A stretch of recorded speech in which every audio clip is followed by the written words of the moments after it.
નમસ્કાર મિત્રો, સ્વાગત છે તમારું એક નવા વિડીયોમાં। આજે આપણે વાત કરીશું વૈતરણી નદી મૃત્યુ પછી કેવી રીતે પાર કરવી।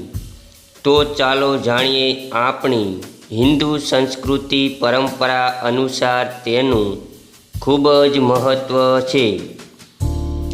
રહસ્યમય વર્ણન કરવામાં આવ્યું છે।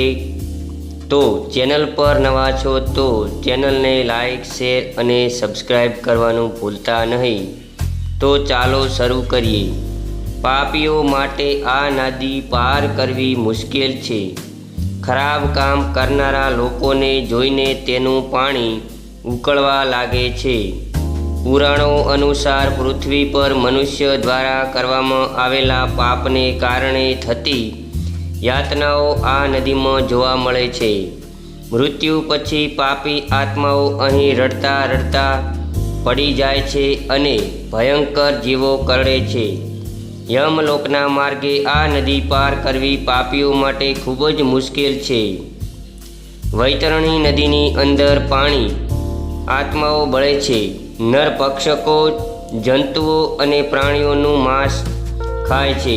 વૈતરણી નદી વિશે જાણીએ તો સનાતન ધર્મમાં 18 પુરાણોનો ઉલ્લેખ કરવામાં આવ્યો છે, જેમાં અગ્નિ પુરાણ, ભવિષ્ય પુરાણ, બ્રહ્મ વૈવર્ત પુરાણ, લિંગ પુરાણ, બ્રહ્મ પુરાણ, પદ્મ પુરાણ, વિષ્ણુ પુરાણ, વાયુ પુરાણ, ભગવત પુરાણ, નારદ પુરાણ, માર્કંડેય પુરાણ, વરાહ પુરાણ, કંદ પુરાણ, કુમાન પુરાણ, વાયુ પુરાણ, ગરુડ પુરાણ, બ્રહ્માંડ પુરાણનો સમાવેશ થાય છે।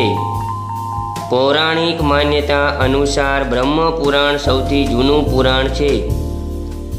મત્સ્ય પુરાણ એ સનાતન ધર્મ સંસ્કૃત સાહિત્યની પુરાણ શૈલીમાં સૌથી જૂનું પુરાણ છે। નારદ પુરાણમાં તમામ 18 પુરાણોનું વિગતવાર વર્ણન કરવામાં આવ્યું છે। ગરુડ પુરાણમાં વૈતરણી નદીનો ઉલ્લેખ છે, જે ખરાબ કાર્ય કરનારા લોકો માટે નરકમાં વહે છે। ગરુડ પુરાણ અનુસાર આ વૈતરણી નદી યમલોકમાં વહે છે અને લોહી અને પરુથી ભરેલી છે। તેનું અંતર લગભગ 1200 કિલોમીટર હોવાનું કહેવાય છે। આ નદીમાં ભયંકર જીવો રહે છે, જેમ કે ખાસ માંસ ખાનારા પક્ષીઓ, માછલીઓ, જંતુઓ વગેરે અને મોટી થંડર બોલ્ટ જેવી ચાંચવાળા ખતરનાક ગીધ છે। જે લોકો સારા કાર્યો કરે છે તેમને યમલોકમાં આ નદીને એક ટુકડામાં પાર કરવા માટે હોડી આપવામાં આવે છે। ક્રોધ સાક્ષાત યમ છે। તૃષ્ણા એ શૈતાન છે, જે નરક તરફ દોરી જાય છે। જ્ઞાન એ કામધેનુ છે અને સંતોષ એ નંદન છે।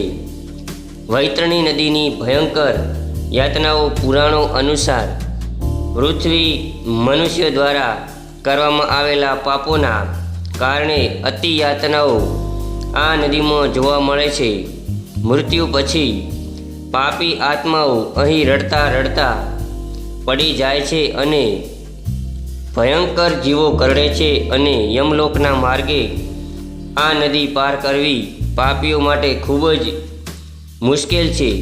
નદીની અંદર પાપી આત્માઓ બળે છે। નરભક્ષકો, જંતુઓ અને પ્રાણીઓનું માંસ ખાય છે। એવું માનવામાં આવે છે કે કોઈ પણ પાપી આત્માને જોતાં આ નદીમાં રહેલું લોહી ઉકળવા લાગે છે અને નદી ઉગ્ર મોજાઓ સાથે ગર્જના શરૂ કરે છે। નારદ પુરાણમાં પણ આ નદીનો ઉલ્લેખ છે। આ પુરાણ અનુસાર એકવાર ધર્મરાજા સાગરના કુળમાં જન્મેલા રાજા ભગીરથને મળવા આવ્યા, જેમણે 7 દ્વીપો અને સમુદ્ર સહિત પૃથ્વી પર શાસન કર્યું। રાજા ભગીરથે ધર્મરાજાને કહ્યું, પ્રભુ, તમે ધર્મોના જાણકાર છો, તમે પણ સ્વપ્ન દ્રષ્ટા છો। કૃપા કરીને મને કહો કે યમલોકમાં કેટલી યાતનાઓ વર્ણવવામાં આવી છે અને તે કોને મળે છે? ધર્મરાજા કહે કે અધર્મમાંથી થતી યાતનાઓ અસંખ્ય કહેવાય છે, જેનું દ્રશ્ય ખૂબ જ ભયાનક છે. ચાલો હું તમને ટૂંકમાં વર્ણન કરું. જેઓ મહાપુરુષોની નિંદા કરે છે અને જેઓ ભગવાન શિવ અને વિષ્ણુથી વિમુક્ત રહે છે અને નાસ્તિક છે, તે લોકો લાખો વર્ષોથી યમલોકમાં મીઠાનું સેવન કરે છે. જે લોકો કપટ કરે છે, શિષ્ટાચાર તોડતા હોય છે અને બીજાના ભોજન માટે લોભી હોય છે, તેઓ વૈતરણી નદી પર જાય છે. આ રીતે ધર્મરાજાએ રાજનની યમલોકમાં થયેલા અનેક ભયંકર યાતનાઓ વિશે જણાવ્યું છે. ધર્મશાસ્ત્રમાં વૈતરણી નદી પાર કરવાના કેટલાક ઉપાય ધાર્મિક માન્યતાઓ અનુસાર તે લોકોના પરિવાર તેમના મૃત્યુ પછી તેમના માટે યોગ્ય ધાર્મિક વિધિઓ કરે છે. ફક્ત તેઓ જ આ નદી પાર કરી શકે છે. જે સત્કર્મમાં વ્યસ્ત હોય તેને ખંતપૂર્વક દાન કરવું જોઈએ.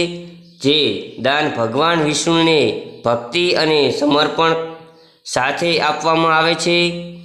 લાયક વ્યક્તિની વિનંતી પર જે દાન આપવામાં આવે છે તે ખૂબ જ સારું માનવામાં આવે છે. પિતૃપક્ષ દરમિયાન 15 દિવસના સમયગાળા દરમિયાન લોકો તેમના પૂર્વજોની ભક્તિ સાથે યાદ કરે છે અને તેમના માટે પિંડદાન આપે છે. ફક્ત તેમના પૂર્વજોના આત્માઓ જ આ નદીને પાર કરી શકે છે. બાકીના આ નદીમાં ડૂબી જાય છે અથવા તેને પાર કરવા માટે સતત સંઘર્ષ કરે છે. કહેવાય છે કે લોકો દ્વારા દાન કરવામાં આવતી ગાય સૌથી મૂલ્યવાન હોય છે. કળિયુગમાં દાન કરવું એ સૌથી મોટું પુણ્ય છે. આ હતી વૈતરણ નદીની પાર કરવાની ધાર્મિક માન્યતાઓ. જો મિત્રો આ વિડીયો ગમ્યો હોય તો વિડીયોને લાઈક, શેર અને ચેનલને સબસ્ક્રાઈબ કરવાનું ભૂલતા નહીં. ફરી મળીશું એક નવા વિડીયો સાથે. ત્યાં સુધી નમસ્કાર. જય શ્રી કૃષ્ણ. જય માતાજી. આભાર.